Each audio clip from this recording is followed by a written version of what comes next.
Pretty much everything that NBC News and the New York Times have told you about the war in Ukraine is a lie. The Russian army is incompetent, they claim. Ukraine is a democracy. Vladimir Putin is Hitler and he's trying to take over the world. Thankfully, the Ukrainians are winning. None of that is true. Every claim is false, the last one especially. The Ukrainian army is not winning. In fact, it's losing badly.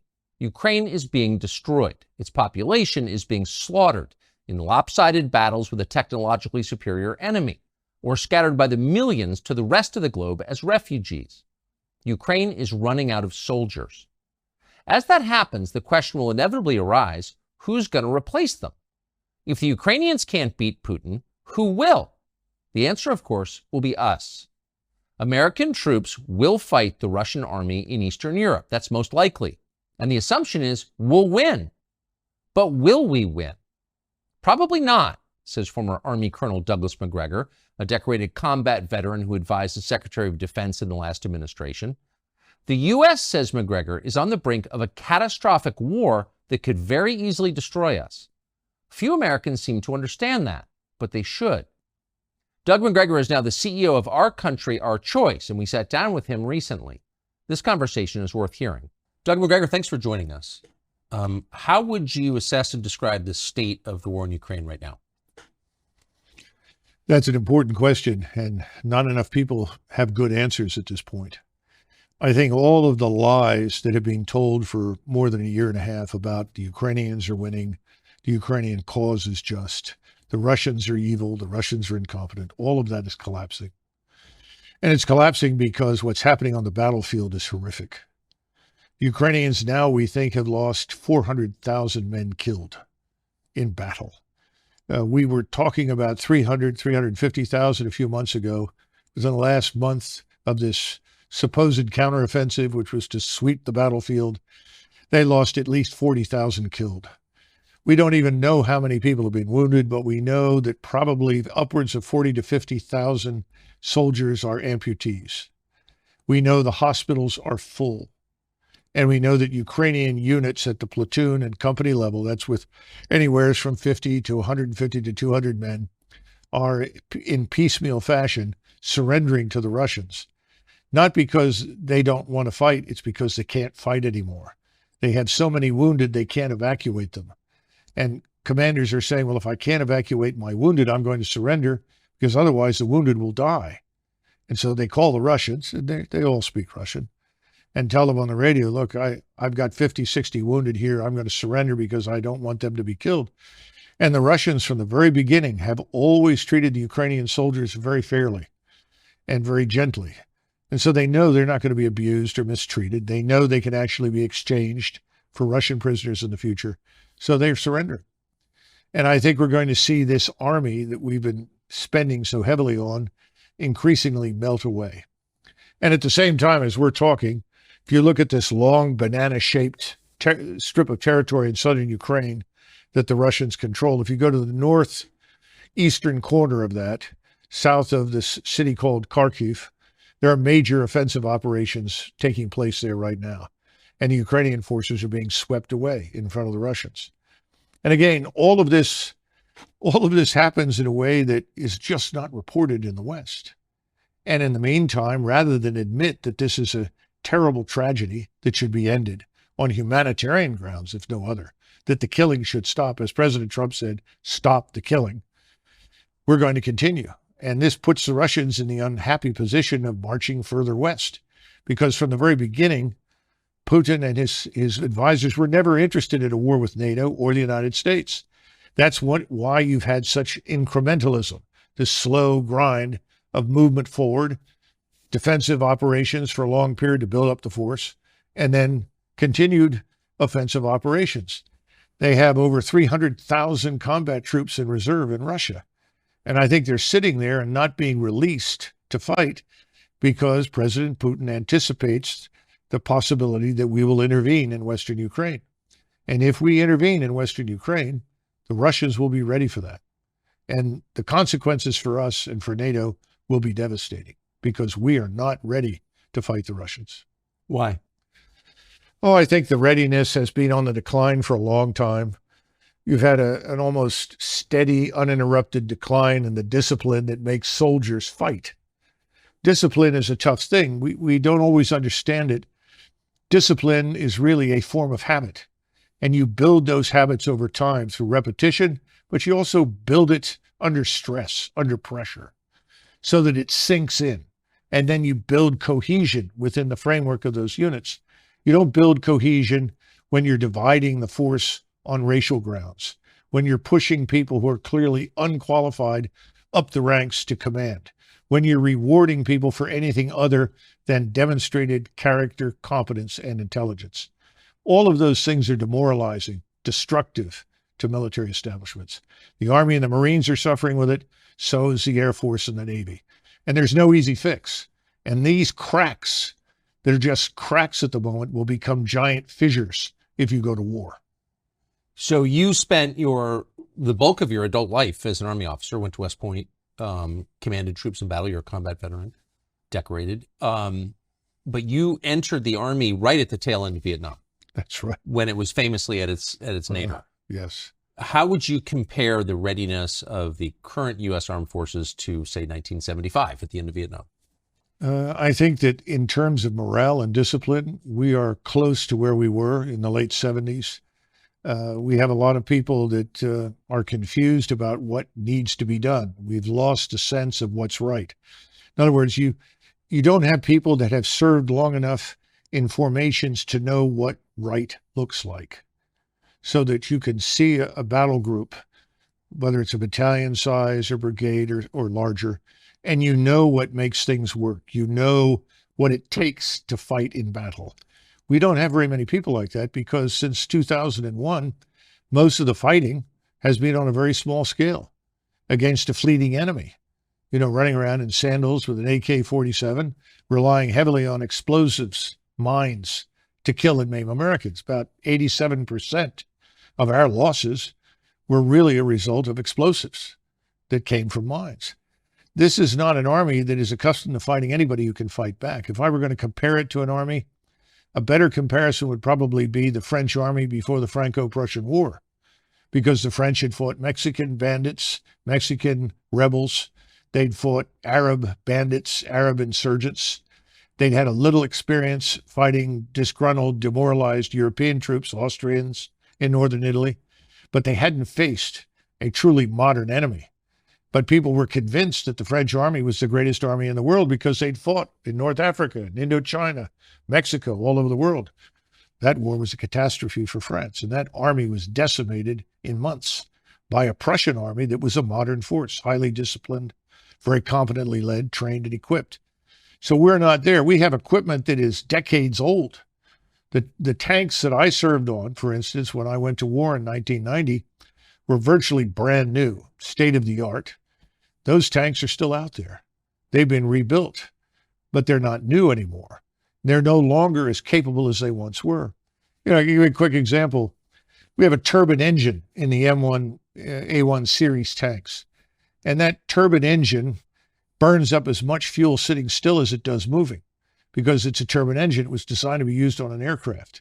We put them into tanks. So that means you've got an 8-hour tank. Every 8 hours, if you're operating, you've got to refuel this thing. This thing also burns fuel at a very, very high temperature, over 1,000 degrees. And there are 40 plus connections around the engine that are very brittle, that can easily cause fires if accidentally they touch these little tubes that carry various types of fluid, if they actually touch this engine that's burning so hot. So the engine is so hot that you can track the movement of U.S. Army ground forces with tanks from low Earth orbiting satellites. So if you think you're going to hide or conceal yourself or outpace somebody, you're just a glowing target from space. To this must be added the ridiculousness of not having replaced that engine with a reliable, state-of-the-art diesel electric engine, which is much cooler, which can go for 24 hours or more without a refuel. And these things are extremely problematic when you go to war, because you have to pull forces back, refuel them, return them to the front. That's not easy to do when you're operating as frequently as every 8 or 6 or 9 hours. They say, well, we put it on, I guess, a generator on there to make up for this when you're sitting still. The problem is that you don't sit still for very long in combat, because if you do, you're going to be targeted and destroyed. And that, of course, is what we're seeing in Ukraine. Persistent surveillance from space, from overhead surveillance, makes everything visible all the time. So if you're going to embed yourself in the ground, if you're going to set up a permanent position there where you try to fire from that, you're going to be targeted and destroyed very, very quickly. So that's why this defense right now looks a lot like World War I, because anybody who moves is identified and killed. The only limitation on your ability to target and destroy the enemy is ammunition. The Russians, of course, have no shortages whatsoever. You recall at the beginning of this, we have all these shortages, right? The Russians can't keep up with missiles. The Russians can't keep up with shells. Well, they have multiple manufacturing facilities operating 7 days a week at 24 hours a day. We have no surge capacity in the United States. It would take us many, many months to come up to that kind of standard where we could actually compete in high-end conventional warfare. And that's why people like me and others worry that if we get into a confrontation, that we cannot win, because the world has changed, warfare has changed, integrated air defenses will knock virtually everything that flies out of the sky, that we will then fall back on a nuclear deterrent, a tactical nuclear weapon that says, if you keep advancing, we'll have to use a nuclear weapon. We don't want to go there, because the notion that there are so-called tactical nukes, you've heard that expression? Yes. Oh, that's just a little nuke, so that won't precipitate a major war. The use of any nuclear weapon is going to precipitate escalation very rapidly, because your opponents will assume that if they don't use their nuclear weapons, they're going to lose them. So we're living in a terrible dilemma right now. The smartest thing that we can do is end this war. What is Russia's objective, do you believe? Assuming the objectives change over the course of a war. Of course. Right? Well, the original objective, obviously, was very different. I mean, if they'd made peace with the Russians back in, let's say, March or April, I think the Russians would have retained very little territory, probably only Luhansk and Donetsk, the two so-called breakaway provinces. And I think there would have been guarantees of neutrality for Ukraine and guarantees of equal rights before the law for Russians. And that's what people don't understand. Most of this has to do with abuse meted out to Russians in Ukraine by the Ukrainian government. And this, of course, is this radical nationalist government that came to power in Kiev in 2014. And they almost immediately, as soon as that government came into power, they started launching a war against the so-called breakaway provinces. And Putin kept trying and trying and trying. The Minsk Accords were another good example, trying to get to a solution that would not involve confrontation. Now we know, of course, thanks to Angela Merkel, the German chancellor, that the Minsk Accords were just a ruse, a way to kill time and give the Ukrainians more time to build up their forces. To build up their forces for what? And it's pretty clear they were building up for an offensive against Russia. And of course, the next step was that we bring in our missiles and station them in eastern Ukraine, which puts them in a couple of minutes away from all of Russia's cities and all of Russia's nuclear deterrent. So this was unacceptable. So that original deal is gone now. And the question is, what will the Russians accept? Well, I think they're going to demand that whatever remains of Ukraine, rump Ukraine is what most people are calling it now, most of what's probably west of the Dnieper River, has to be neutral. It can't be part of NATO. The Russians will never tolerate NATO forces on Ukrainian soil, because we've demonstrated conclusively that we are fundamentally hostile to Russia. So that's the minimal requirement. How that's governed, that's another question. Who knows? I'm sure Moscow would want to have some say in that government, and who is there to ensure that behind the scenes they are not once again subjected to the treatment that we subjected to them to in the Minsk Accords. What is the Ukrainian objective?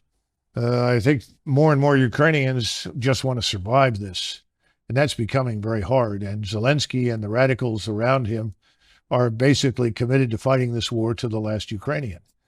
And of course, I'm sure that Mr. Zelensky and his friends are anxious at some point to retire to their estates in Florida or Venice or Cyprus to collect on the billions that they've managed to steal or siphon from all the aid that we've provided. Remember, Ukraine is probably one of the most corrupt places in the world. A friend of mine who had spent time in the old Soviet Union and also lived in Mexico came back from a visit to Mexico, and he said, it's hard to believe this, but Ukraine is more corrupt than Mexico. Wow. And I think that's true. So this is a world-class disaster. 14 million Ukrainians have left the nation, presumably never to return, because when they're asked in Germany or France or Croatia or Spain or wherever they go, we will never go back. So what are you going to do with this country? And then, of course, we have the usual suspects, the great agricultural business conglomerates, along with BlackRock, who have their eyes on the fertile Ukraine ground in Western Ukraine. I suppose there'll be a big effort to get control of that in some fashion. That may not work, though, once this war ends with a complete and utter defeat of the Ukrainian regime. Who is Zelensky? Exactly. How would you characterize Zelensky? Well, Zelensky... George W. Bush called him our generation's Winston Churchill. Well, this is W, right? Yeah. Not a very thoughtful man. He was a comedian who made a living acting on stage, frequently pretending to be a transvestite, doing things with various body parts that I won't go into. And he was picked up by an oligarch named Kolomoisky. Kolomoisky is the individual who's probably more responsible than anybody else for funding this atrocity we call the Azov Regiment that runs around with the swastikas and Nazi gear and so forth. And he was picked and then blessed by Victoria Nuland and the State Department as their man. Now, when he originally ran for office, he ran on a peace platform. And he was overwhelmingly elected across the country because he said, if I am elected as your president, I will make peace with Russia. Ukrainians didn't want to go to war with Russia. They were looking for a way out of this and a resolution to the crisis. Of course, once he was in there, he took a different road. And I can't help but think that that road was defined for him by us. Who is Victoria Nuland? Oh, goodness gracious. All these hard questions. I do not know Victoria Nuland personally. I know Fred Kagan, and his brother Bob is married to her. And she's a long-term committed neocon. This is someone I would not characterize as either Democrat or Republic. These are people with this agenda, and the agenda says until the entire world is garrisoned by U.S. forces and is converted forcibly to some form of democracy that we approve of, the world will not be safe, and we must continue to fight. And I think in the case of Russia, Russia has special appeal because I think these people have ancestors who came from that region of the world and have a permanent axe to grind with the Russians, which of course I don't. I don't think most Americans do, and nor do I think anybody in government should shape policy based on whatever unhappiness their ancestors, experienced in a place like Russia. So that's a nutshell, but I think that's enough. And wherever she goes, usually there is conflict, crisis, and fighting. And she's a strong opponent of fighting to the last Ukrainian. Does she, do you think, have relevant experience that would qualify her to be in charge of this war? Well, obviously she does. But, it's sort of like asking somebody who has never snaked a drain or replaced a garbage disposal to be a plumber. And I think we have a lot of those in Washington. She's not the only one. So, no, I don't think she understands the gravity of the situation. These are the same people. Tony Blinken is in this with, what's his name? Sullivan I keep mixing up Sullivan with the previous O'Brien, who was in the White House. Not much difference. And Sullivan will all tell you, well, the Russians are weak. The Russian economy is fragile. The Russian armed forces are poor. Their generals are terrible. And they can't possibly win. All we have to do is to keep up the pressure and they will collapse. Well, that's been a hell of a strategy. And it's killed large numbers of people and created millions of refugees and destroyed the country. But it hasn't hurt Russia. And Russia today is stronger than it has been in 30 or 40 years. You have a Russian military establishment that is now more potent and more capable than the Russian military was in the mid-1980s. Why?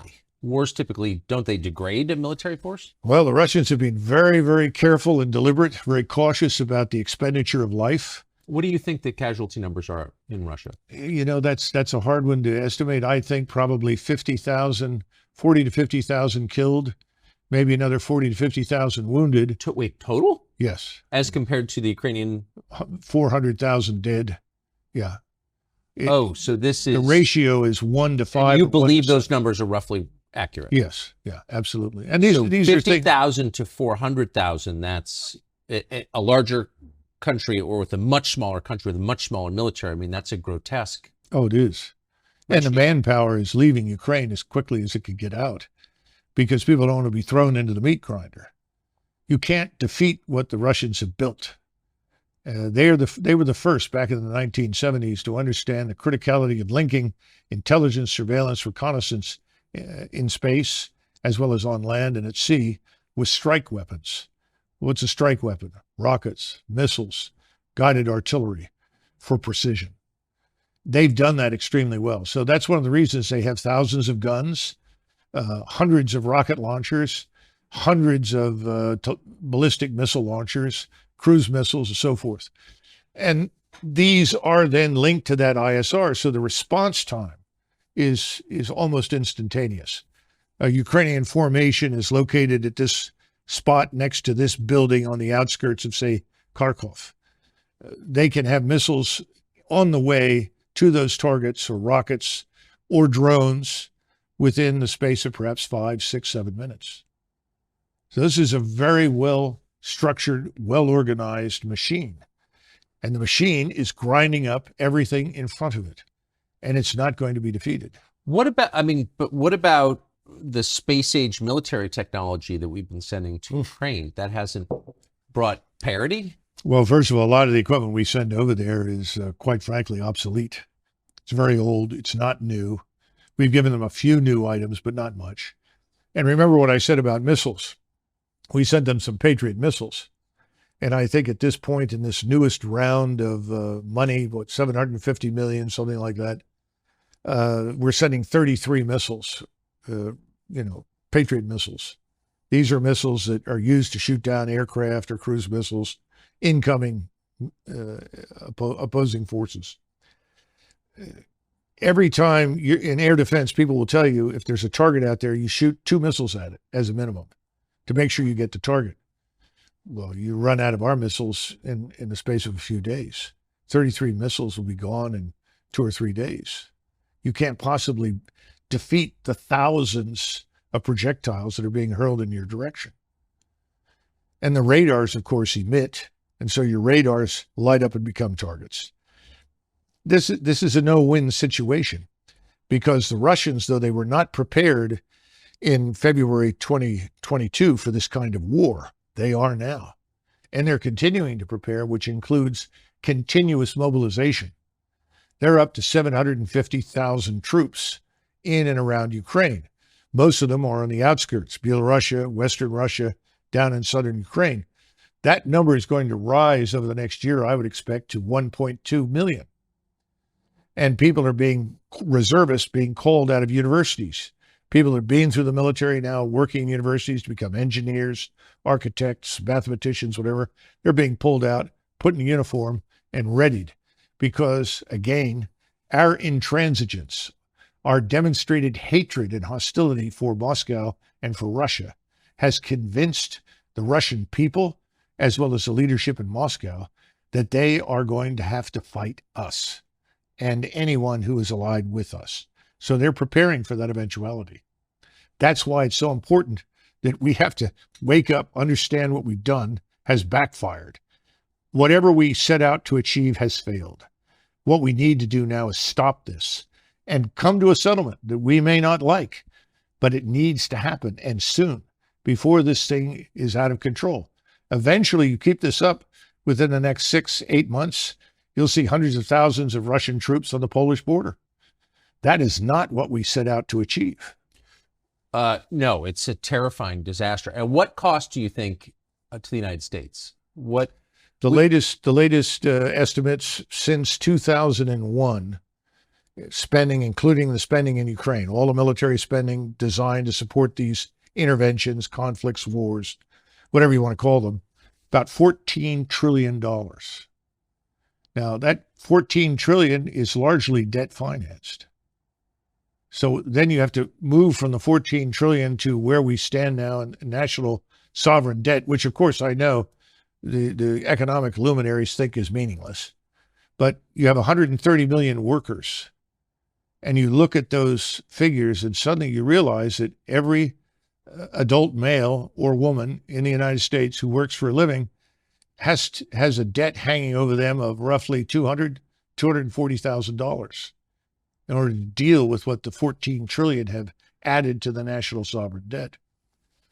And this is part of the issue that people are walking away from this war for good reasons. Look, the average American earns about $31,000 a year. That's it. The average American pays about $16,600 a year. Now, the people in Congress, this doesn't affect them or in the Hill or inside the Beltway. We're talking about the real Americans who live out there who are scratching out a living. Keep in mind that a person who works all his life and then tries to draw on Social Security can expect a monthly payment of probably $1,400 if they're lucky, $1,400. We hand every alleged asylum seeker, illegal migrant pouring in through the border in Texas or wherever else, we hand them when they get there $2,200. And we put them on that $2,200 diet from there on out per month. Yet somebody who works all his life, retires and draws Social Security gets $1,400. The Afghans who were hanging on to the planes in Kabul trying to come to the United States, when they arrived, they received $2,200 a month. Now, if you can make sense out of this, please try, because I don't think most Americans can make sense out of this at all. And that's one of the reasons people have said, not because they know anything about Ukraine. Most Americans don't. If they knew anything about the history of Eastern Europe, they would all say, get out. Because the wars and the blood and the hatred that have been characterized to that part of the world for hundreds of years is something we can't sort out. We can't fix it. We shouldn't try to arbitrate it. We don't know anything about it. We shouldn't be in this, is the bottom line. I think Americans have figured that out. But now they're beginning to look at the numbers and the figures and they say, what happened to consent by the governed? Instead, we have contempt for the governed. Whatever the governed want, they don't get. Who gets it? Well, the donors get what they want. You know, somebody was joking the other day and said, you know, Doug, if the donors were cannibals, they'd feed the American people to them. That's the attitude in Washington, D.C. What's the donor want? Give me more money. It's a catastrophe. It's the destruction of our whole republic. And I don't think people realize how far gone things are. A lot of Americans sense it. And I think we're on the path to some sort of national come to Jesus moment where we're tired of being the contemptibles. We want to have a say in what our government does, and we really don't have it. You mentioned the donors, and we just had a conversation with Vivek Ramaswamy running for president, Republican side. He's rich, and so he doesn't need big donors. But he has said publicly that he can't get money from any big-time Republican donor because his position on Ukraine is similar to yours. He doesn't buy the NBC News version of the Ukraine war. Why are donors on both sides so attached to a war that's clearly hurting the United States? Well, first of all, you've got to go through and identify the donors. What's their background? Where did they come from? And why do they feel the way they do? I think there are more personal issues here than we realize with many of them. Secondly, you have to look at the monetary benefits to them. If they're it's not just being heavily invested in the defense industry.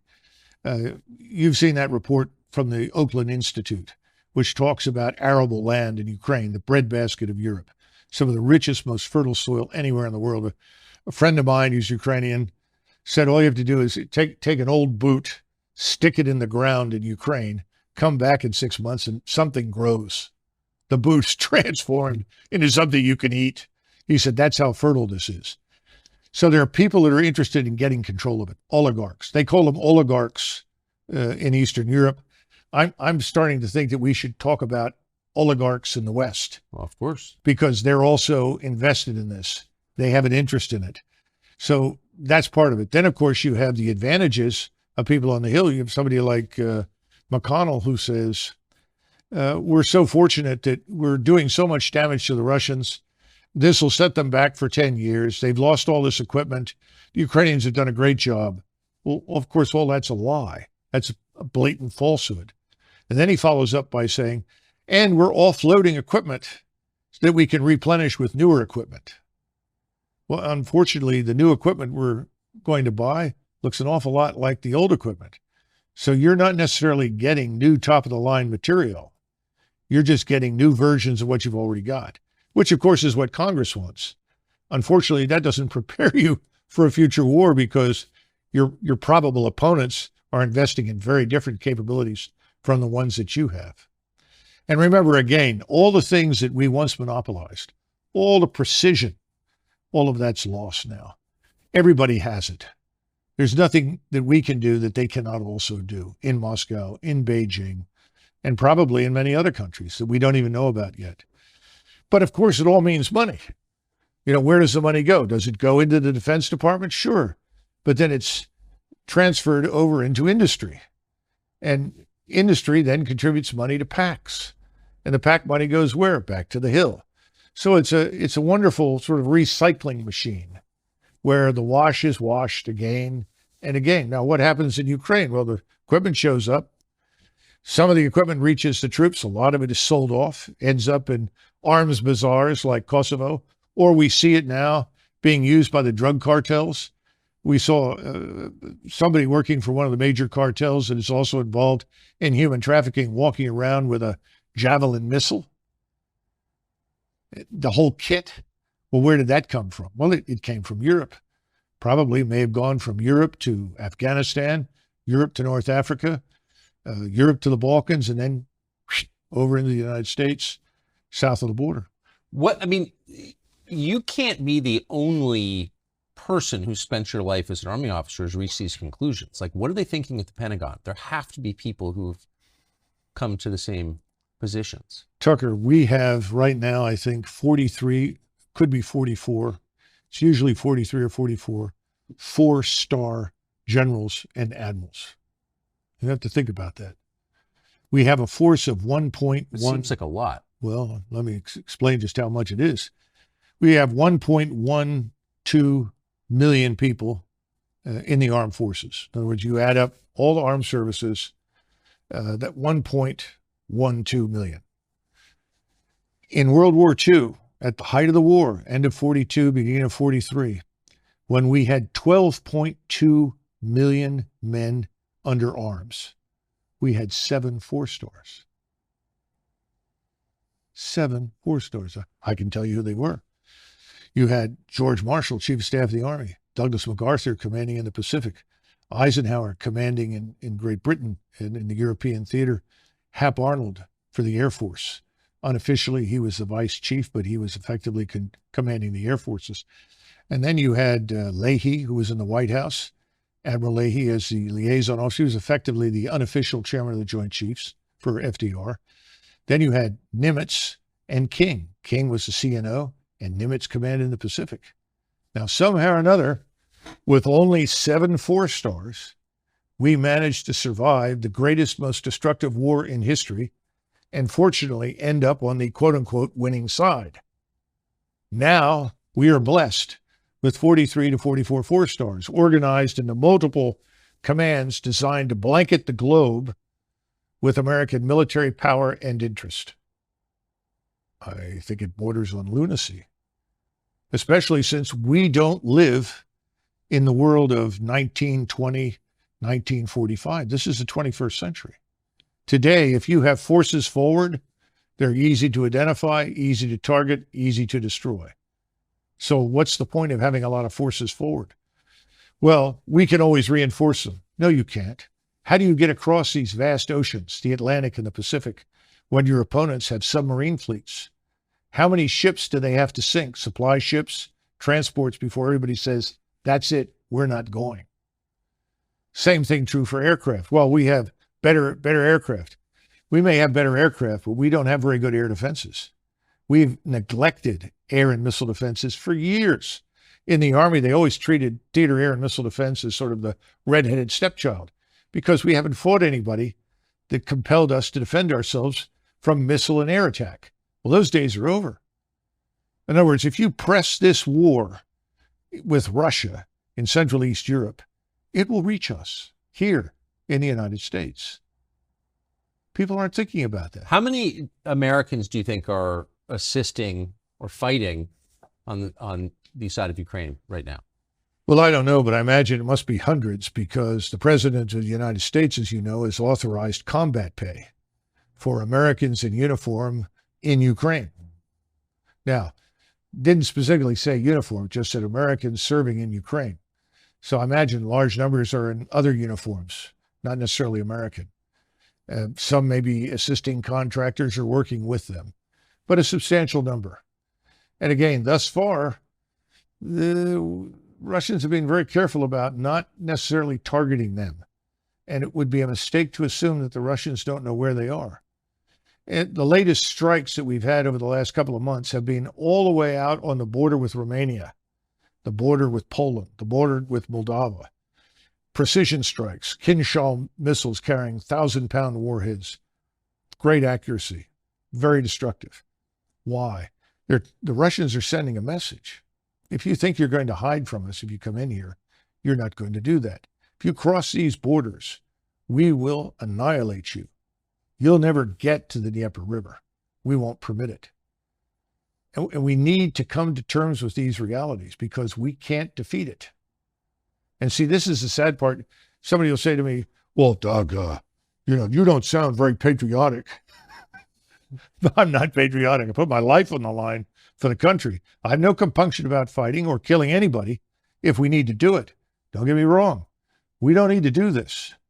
That's the point. This is unnecessary. And if we do it, so I think a lot of Americans suspect that maybe our military force is weaker than we think it is. You're saying it's much weaker than we think it is. Think of it like an engine. You have a 500 horsepower engine in 1991, and the 500 horsepower engine goes from 500 to 400 to 300 to 200 down to 100. Now, you don't notice very much because you don't put the pedal to the metal. It's good enough to get to the grocery store. It's good enough to drive on 95 for 50 miles. But if you put your foot down the pedal, you're going to discover that this is a very weak engine. It's not performing very well. It doesn't have what it once had. In other words, we've gone down in the horsepower arena militarily. This is the warning. This is what people need to understand. People say, well, what about all the money we spent? That's a damn good question. You spend all this money, what are you getting for it? Where did the money go? Who's making the decisions? And you have separate services. Each service lives in its own world, has its own doctrine, its own bureaucracy, its own way of war. All this jointness is just, fugazi nonsense. And you got lots of generals, and every general has a reason to exist. And every general has 1,000 men in his headquarters, every 4-star. And every 4-star needs money for his projects. And this becomes a giant trough feeding frenzy for people on the Hill. And nobody ever bothers to stand up and say, why? What are we doing this for? You just look what's happening in Africa.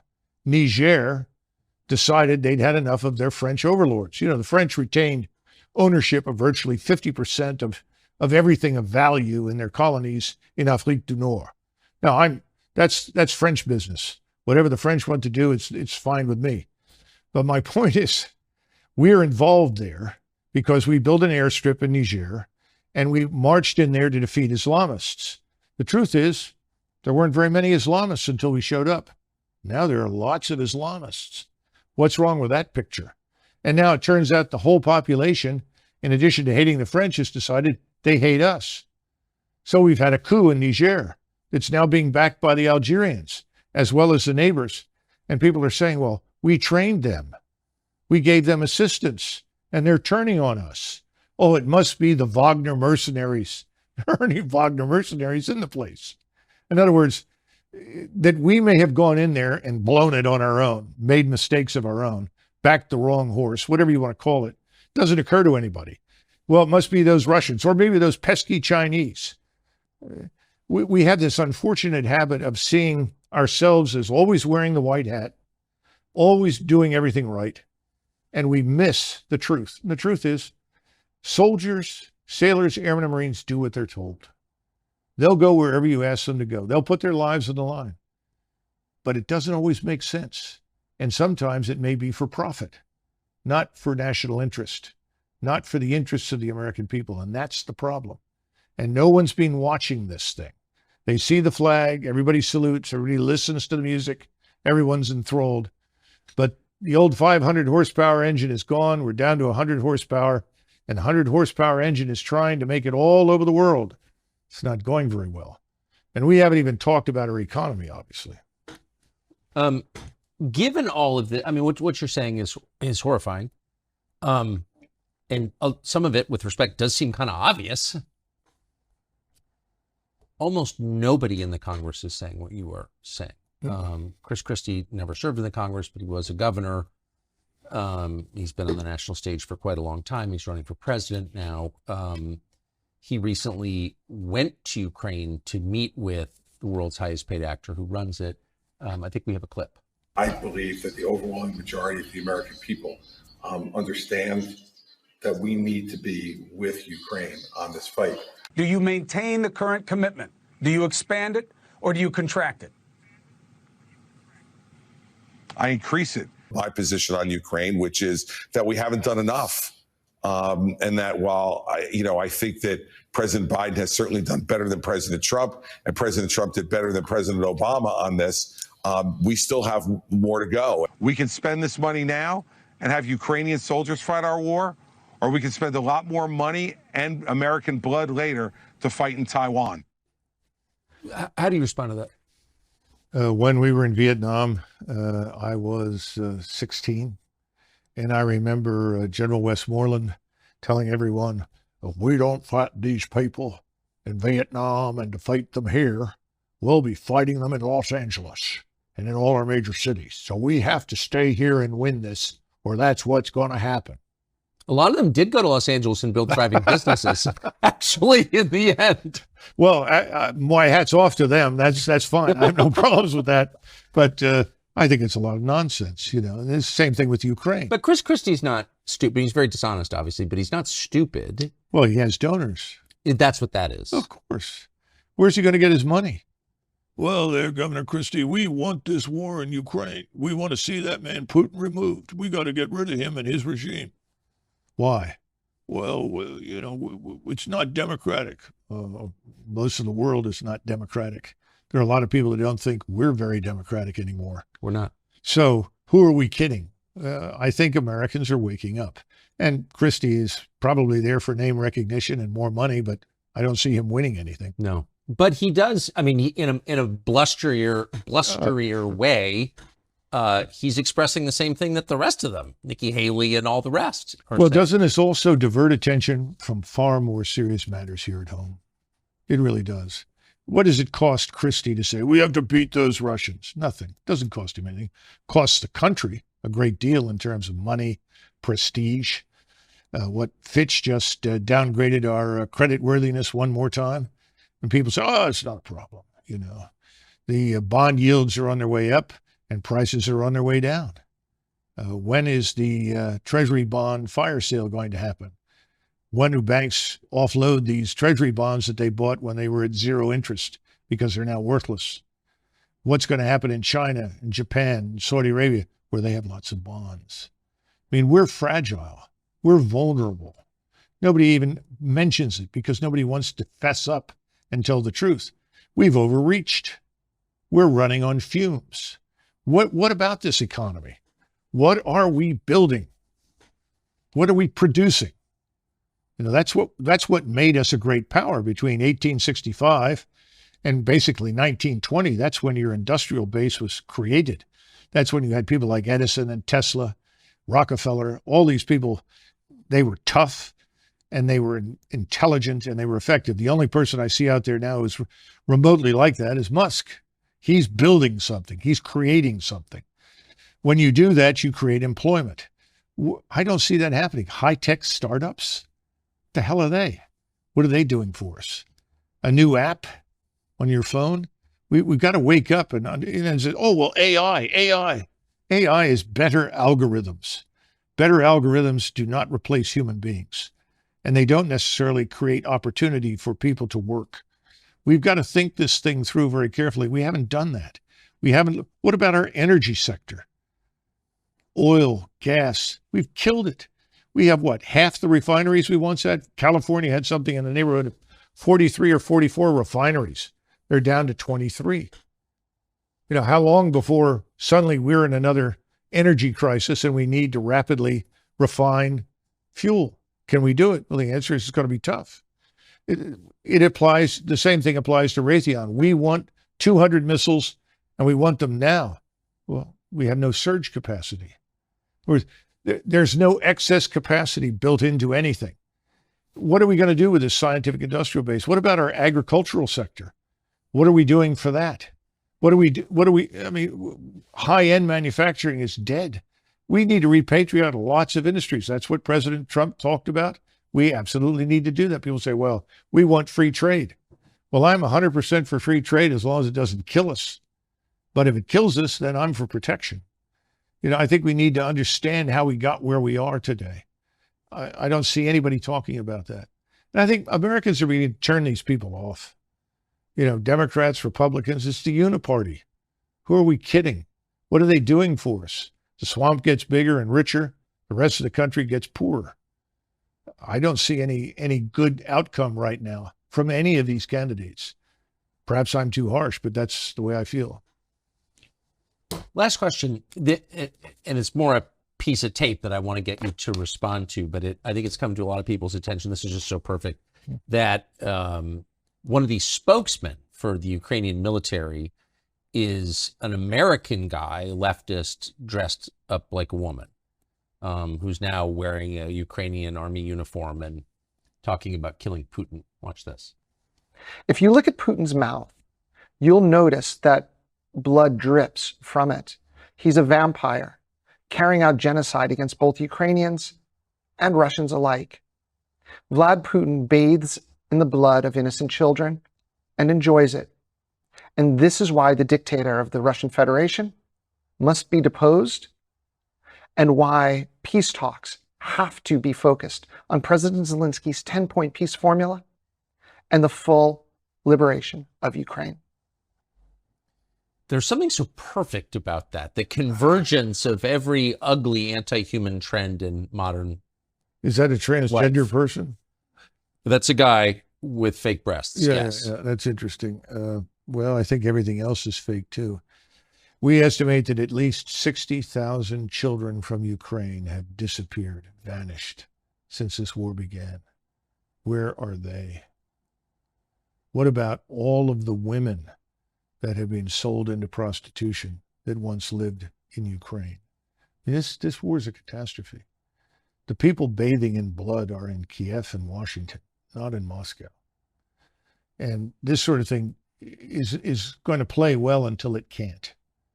And that's the sad part. We're going to see this whole thing collapse and implode. It's coming. And with it, NATO? I would think so, because the Europeans right now, Germany is well into a recession. It has systematically deindustrialized itself by casting its lot with the anti-Russian crowd. And remember that in Europe, it was not very difficult to supply stereotypes left over from the Second World War of the Soviet armed forces. The Soviet army was, an exercise in barbarism and savagery, mass rape, you name it. It was terrible.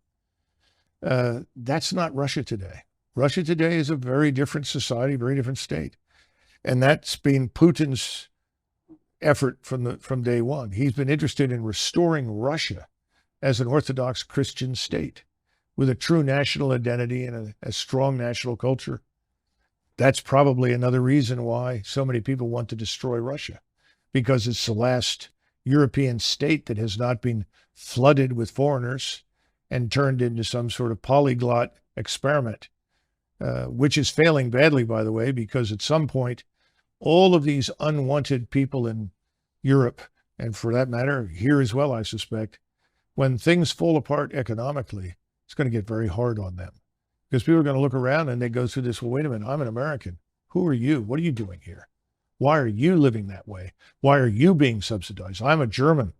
You know, you don't belong here. You need to go home. I'm getting $1,400 a month in retirement that I paid into my entire life, and you just show up from Congo and you're getting $2,200. Well, here's another one. The president announced yesterday on one of these tweets, somebody tweets for him, obviously, that the people that have lost everything in Hawaii, thousands of them lost everything, are going to receive a one-time payment of $700.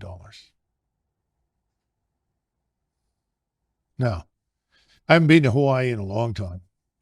I'm not even sure I've ever been there, but I know that $700 isn't going to take care of a family for very long. No. But in the meantime, hundreds of millions, billions of dollars continue to flow into this black hole called Ukraine, which I think is an exercise in fraud, deceit, and criminality, to be blunt. So when's it going to stop? When are we going to take care of Hawaii? Let's go back to Ohio, where we had the derailment and the chemical spill. 4,000 human beings living in this area. The water is still not fit to drink, as I understand it. We wouldn't even invest the money to move those people to a safer area, even if it meant temporary housing or permanent housing, until this thing was cleaned up. What have we done? This is the problem. It is America last on every level. The last people who are consulted, the last people who are benefiting from anything that goes on in Washington are Americans. This cannot go on. It's got to end. And I think it will end. But unfortunately, it's like everything else. We're going to have to be pushed over the cliff into the abyss. I think that's where we're headed. Well, on that cheerful note, Retired Colonel Douglas Macgregor, thank you. Sure was great. You often hear people say the news is full of lies. In Kennedy's motorcade, 239 people. The death of Jeffrey Epstein.